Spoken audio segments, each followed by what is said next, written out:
Barbossa. Bad-Claw Barbossa. That's the name of my cat, and this is the James Bond episode. What's up, everybody? Texas King Pig here again. James Bond, one of my favorite subjects. I love the special agent from MI6, and we got everything. We got him in the Aston Martin. We got Roger Moore. We got Sean Connery. Everything that they come out with so far, I guess. And a few of the villains and stuff like that. So let me get to opening them up and showing them to you, and I'll talk a little bit about it. My first, everybody's got their favorite James Bond, and mine, I would have to say my favorite is probably Sean Connery, but my first was Pierce Brosnan in Goldeneye, and I was in middle school. Goldeneye had just come out, or I was in elementary school actually. Goldeneye had just come out on Nintendo 64, and my friends were playing that. My buddies Alex and Joel, they were like, "You ever played Goldeneye?" And I was like, "I've never even heard of it. What is that?" They're like, "You've never played Goldeneye?" And I was just like, "No, what is that?" And they're like, "Oh man, you got to come over and see it and play it." And of course, it was the epic Goldeneye on Nintendo 64 game that everybody who's any type of gamer at that time spent hours and hours playing. And my buddy Alex was a big 007 buff already. His dad had all the movies, and so when I went and spent the night over at his house to play, Goldeneye, and we would marathon some of the movies, and but Goldeneye was the first one that I ever watched also, and so I loved that movie. Pierce Brosnan was my first, he'll always have a special place as 007 for me, even though he wasn't maybe the best one. He was the last charming one, I would say, where Daniel Craig is an awesome James Bond, but they obviously took a different role, different turn with it.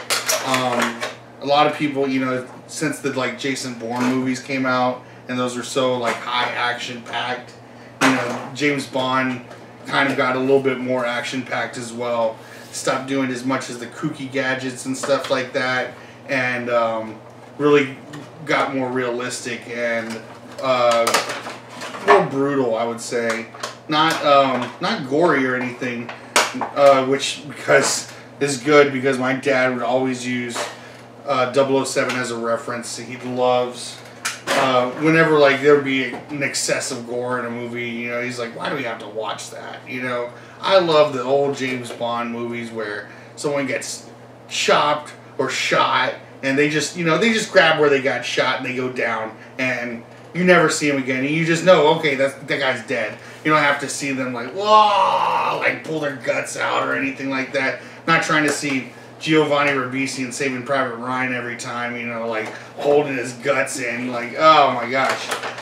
So James Bond was good about that.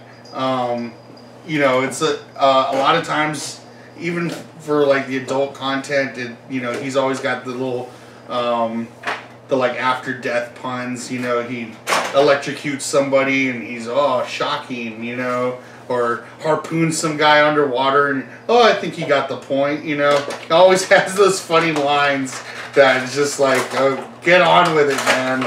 But I wouldn't trade him for the world. Roger Moore, great one. Got a few guys, Blofeld and Jaws, also from The Spy Who Loved Me. Jaws, he was probably my favorite villain, just because I could not get over the teeth. I thought they were so cool. When all those rappers in the early 2000s were coming out with grills for the first time, I was like, man, I wonder if there's somebody who could get me a set of Jaws teeth. I don't need it encrusted with diamonds or anything. I just want the metal chompers, if I could have those. I never got them. They did remake Blofeld with, of course I can't remember his name now, but he's from Inglourious Bastards and Django. Christoph Waltz, I think maybe his name is. He is the new Blofeld if you haven't seen Spectre, and it's awesome. You know, it's an awesome new take on the classic villain. My going off of you know, I already said that my favorite Bond was probably Sean Connery. My favorite villain, though, is got to be Silva from Skyfall. Javier Bardem, like, man, I mean, he is just awesome. I thought No Country for Old Men was awesome.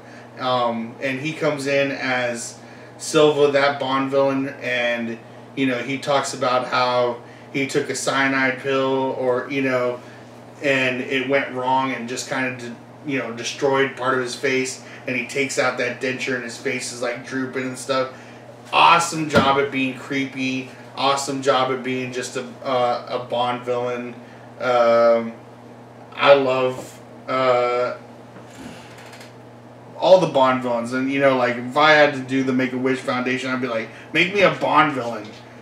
Dang, Dave Bautista going around living out all my, like, you know, little dreams. He's like, he's in Blade Runner and gets to fight Ryan Gosling, you know, as a replicant. He's in, you know, he's a thug, you know, a henchman guy in one of the James Bond movies. Like, what? Why does he get to do all these awesome roles, man?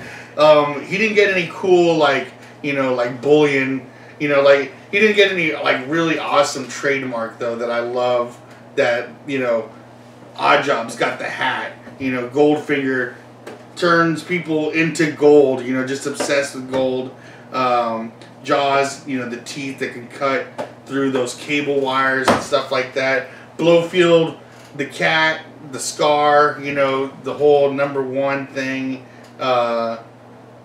Awesome stuff, you know, and of course Blofeld, everybody knows, is, you know, like this where Austin Powers got his idea for, you know, Dr. Evil. Austin Powers playing off James Bond. Dr. Evil playing off Blofeld. And another cool thing from like Goldeneye, which going back to that, you know, the game, and it's probably one of my favorites also, not just because it's my first, but because the game went along with the movie so well. And it was the first time I saw Sean Bean in a movie, and he's 006 and he's the bad guy, and I liked him as that. And of course, you know, Bond's got to kill him at the end, and you know, they're hanging from the satellite after the long, you know, fight, and for England James, and no for me, and he lets him go, and he takes that huge fall from the satellite and lands, and somehow he's still alive, like coughing up a little bit of blood when the whole thing comes crashing down on top of him. And I was like, oh man, I liked him. But whatever, it was like the first movie I've seen him in. I'll see him in other stuff, and you know, he won't die every time. Wrong. Like, if anybody knows Sean Bean, watch like Lord of the Rings, you watch Game of Thrones, it's like, oh, it's everything that guy's in. 006, you know, Ned Stark, like every guy dies, you know. I have to watch him die over and over again, like the rest of you. But that's okay. Tell me in the comments who your favorite Bond is. Tell me who your favorite villain is.